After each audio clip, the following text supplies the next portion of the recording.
As we mentioned a bit earlier on, the Johnson & Johnson COVID-19 booster shot will be available from tomorrow, and the Pfizer booster shot will be rolled out from the 28th. Earlier, the South African Health Products Authority approved a second dose or booster shot of the Johnson & Johnson COVID-19 vaccine, and this is for individuals over the age of 18. It could be administered at least 2 months after the primary vaccination. Those who received an approved mRNA vaccine, such as Pfizer, can opt to get a Johnson & Johnson booster shot. The SA Medical Association Vice Chairperson, Dr. Mvuyisi Mzukwa, joins us now to explain how this will work. Dr. Mzukwa, very good afternoon to you. Good to have you with us.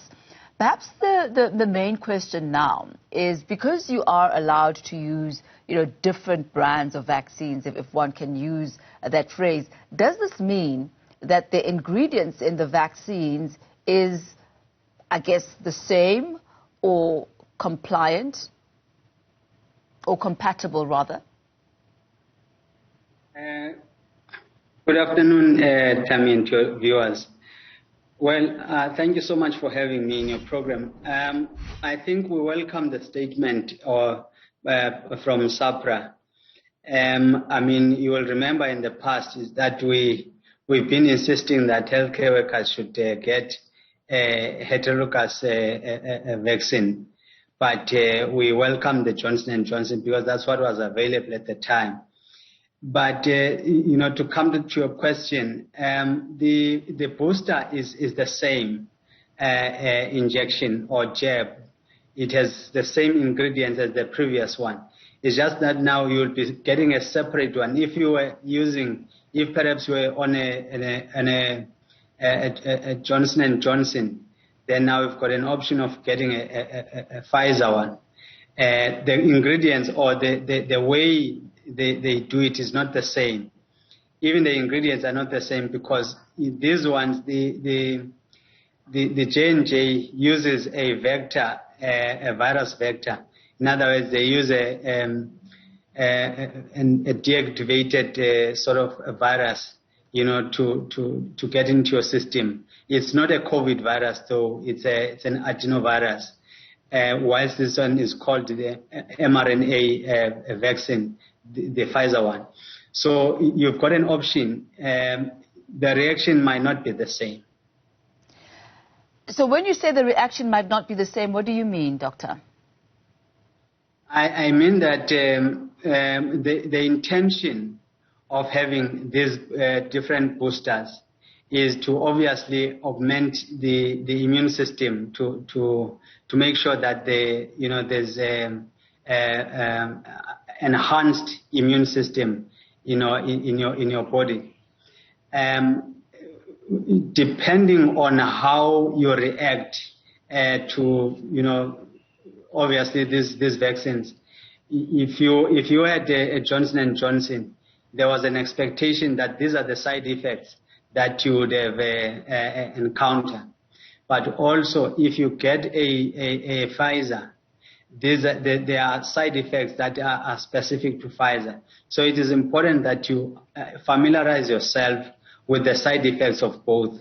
Even though, SAPRA has already made it easier for us, because they worked into understanding the safety of these vaccines, and they've determined that they are safe, they can be used safely by communities.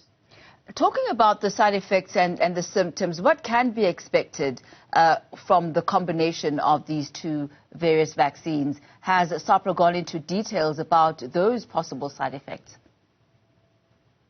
No, SAPRA hasn't gone through, but in terms of their statement, but when they were doing the work, I am very sure that they've gone into detail into understanding this. Otherwise, they wouldn't have approved of it if it was a dangerous thing.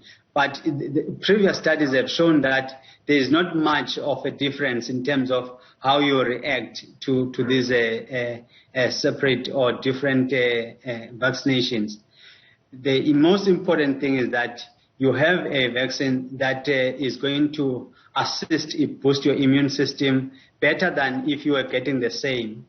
but also in case you run out of the other vaccine, at least you can use the other.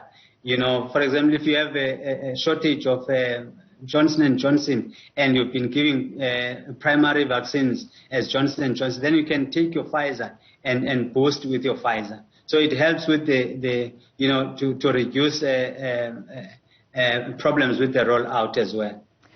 If you could, Doctor, talk to us about the efficacy of the vaccines and how that has seen to wane over time and thus the need then for a booster shot.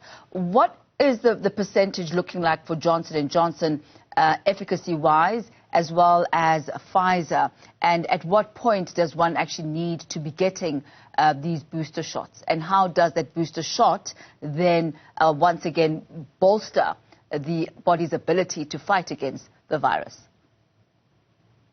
We will remember what was out there also in the media, that after a period of about 6 to 8 months, after you've received your primary vaccination, whether it's Johnson & Johnson and stuff like that, after 6 to 8 months, you begin to have waning of this antibodies in the system, and that would cause breakthrough infections.